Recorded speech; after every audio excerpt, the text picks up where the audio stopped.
Assalomu alaykum qadrli futbol muxlislari.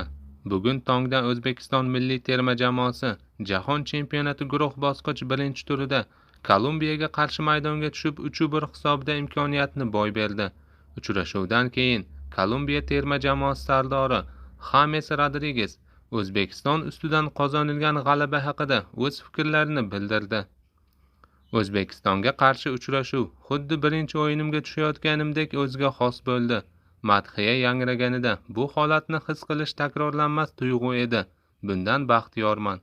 Oxirgi 3 oy juda og'ir kechdi. Jamoadoshlarim va murabbiylar shtabining yordami bilan o'zimni baxtiyor his qilyapman. Biz yaxshi o'yin o'tkazdik.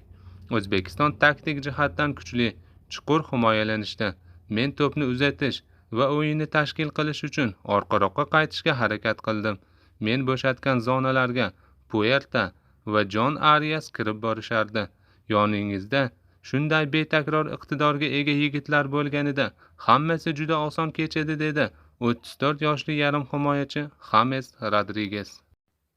O'zbekiston darvozasiga g'alaba golini urgan va hisobni ochuvchi golga golli uzatma amalga oshirgan Bavariya klubi hujumchisi Luis Diaz o'yindan so'ng quyidagi fikrlarni bildirdi. Jamoaga yordam berish yo'lida qilgan mehnatimdan faxrlanaman. Bu mening orzuim edi. Xursandman va baxtiyorman. Biz yaxshi o'yin o'tkazdik. Bosqichma-bosqich kuchayib bordik.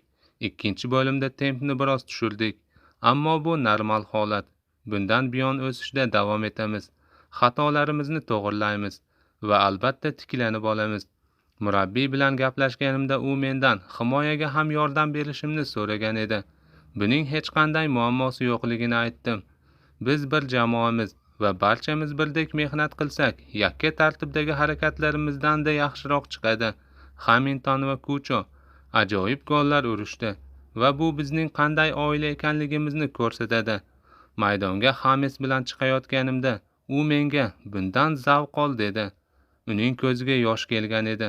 Bu bolalikdagi orzuni boshdan kechirish edi. Va buning ro'yobga chiqqani ulkan baxtdir. Kolumbiyalik ekanim va o'z vatanim uchun kurashayotganimdan faxrlanaman, dedi uchrashuvning eng yaxshi futbolchisi deb topilgan 29 yoshli Luis Diaz.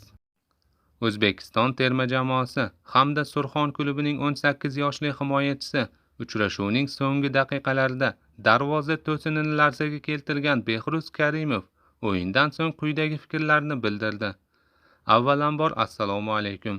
Bugungi o'yin juda ham katta dars bo'ldi bizga.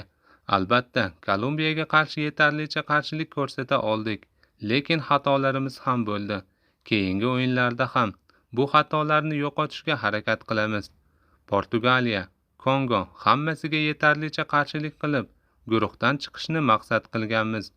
Uchrashuvda asosiy tarkibda tushishimni bugun bildim, lekin bu qiyin bo'lmadi. Chunki jamoamizda hammasi tajribali o'yinchilar bo'lgani uchun bu narsa menga motivatsiya berdi. O'yin davomida ham hayajonni yengib, konsentratsiyani o'yinga qaratdik. Yaxshi o'yin bo'ldi deb o'ylayman. Albatta ozgina hayajon bo'ldi. Jahon chempionati, hammada ham hayajon bo'ladi. Jarohatim sababli men ancha vaqt futbol o'ynamagan edim. Lekin futbolni sog'inganim uchun ham bu katta motivatsiya bo'ldi. Va aksincha futboldan zavq olib o'ynadim. Luis Diasni yetarlicha vaziyatlarda to'xtata oldim deb o'ylayman. Ba'zi joylarda baribir tajriba o'z so'zini aytdi. Albatta u tajribali futbolchilardan biri. Keyingi o'yinlarda ham uzoq masofalardan zarba berishim mumkin. Bu mening eng yaxshi qurolim desa ham bo'laveradi. Chunki uzoqdan zarba yo'llashni yaxshi ko'raman. Qo'limdan keladi, o'zimga ishonaman. Keyingi o'yinlarda ham Xudo xohlasa, imkoniyat bo'lishi bilan albatta zarba beraman, dedi Behruz Karimov.